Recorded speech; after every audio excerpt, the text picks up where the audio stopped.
gye buvuddeko bannabyabufuzi ab'enjawulo baavaayo ne beemulugunya ku buuma obugenda okukozesebwa mu kulonda kw'omwaka ogujja buyite biometric voter verification system. Bano okuli akulira ekibiina ki Democratic Front Mathias Mpuuga, Joseph Eriton Mabirizi nga yakwatidde Conservative Party bendera ku bwa pulezidenti baategeeza nga bwe batalina bwesigwa mu ngeri y'obuuma buno gye bugenda okukozesebwamu. Kakati bwe tutegedde ani atuwadde ebyuma ebyo na byafaayo bye tuyinza okuba nga tuli mu mbeera y'emu oba n'obubi okusingawo. Era butaganjuddwa butya abantu abeetengeredde abatali kakiiko ka byakulonda nga bakkiriziddwa abo abeenyigidde mu kulonda n'abantu abalala bonna n'abeesimbyewo okubeera nga ensengeka yonna ey'okulonda yeesigika. Ekyo tekiriiwo. Bano era bategeezezza nga bwe watali tteeka lirambika nkozesa ya buuma buno so nga kkooti ensukkulumu yali yasala nti singa buba bwakukozesebwa mu kulonda kwonna etteeka eribufuga lyalina okusooka okubagibwa. Twalina tteeka ddambi okufumba bireetedde. Minisita wa ssemateeka yatutegeeza nti alina ebbago ly'etteeka mu paalamenti mu kabineti lyaleeta na buli kati erinaba kujja mu paalamenti. Wateekwa okubeerawo amateeka amalambike okuviira ddala mu paalamenti ku buuma obwo, ate era ne software waabwo oba ebyenda byabwo bikola bitya, bigenda kukozesebwa bitya, ani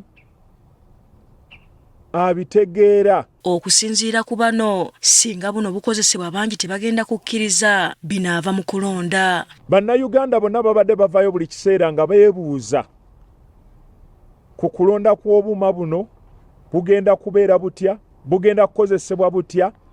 Ye ate bwe tumala okulonda ebivudde mu kulonda biva bitya awalondeddwa oba ku disitulikiti ez'enjawulo bituuke awali tallying center oba awabalibwa obululu. Ebyo bibadde bibuuzo bingi. Okusinziira ku ssemateeka w'eggwanga Kawaayiro 12 akatundu ak'okuna kw'ossa ak'okutaano mu tteeka ly'ebyokulonda kawa enkizo minisita wa ssemateeka ne Sigeddamuzi okubaako ennambika ezikolebwa. Kati ku lwokusatu lwa ssabbiiti ewedde tukitegedde nga minisita wa ssemateeka ne Sigeddamuzi Nobert Mao bwe yayisa etteeka erisobozesa akakiiko k'ebyokulonda okukozesa obuuma ku buwaze mu kulonda okusinziira ku buyinza obumuweebwa ofiisi gy'akulembera. Waliwo etteeka mu mateeka ag'ebyokulonda erigamba nti akakiiko k'ebyokulonda kasobola okukozesa tekinologiya mu kutegeka akalulu, naye eno statutory instrument ate ekkatiriza nnyo nekakasa neewa obuyinza obusembayo akakiiko k'ebyokulonda okukozesa buno obuuma biometric voter verification kits ng'ekyobuwaze.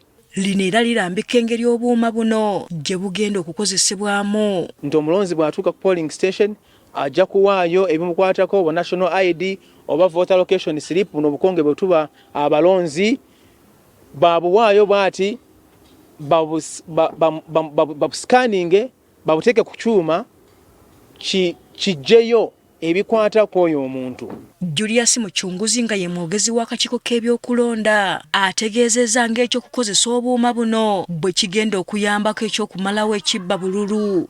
Ekigendererwa ky'okukozesa buno obuuma nga ssentebe w'akakiiko k'ebyokulonda bazze annyonnyola kwe kulaba nti tewabeerawo muntu yenna ajja ku polling station ne yeerimbika mu linnya lya muntu mulala n'amulondera, oba okwemulugunya okuzze kubaawo nti wabeerawo ballot staffing, nti abantu bagenda eri ne beekweka mu mabaala ne batiikinga ballot papers ne bajja ne baziteeka muli mu bokisi. Okusinziira ku Muchunguzi byonna ebikwatagana ku balonzi byateekeddwa mu buuma buno. Abakozi b'akakiiko already bamaze dda okuteeka data eyo eva mu National Voters Register okugiteeka ku buuma buno nga bwetegekera okubutambuza ekiseera bwe kiba nga kituuse okubutambuza eggwanga lyonna butekebwe mu district, buve mu district bugende mu magombolola, bive mu magombolola bugende ku polling station ku lunaku olwo lwennyini olw'okulonda.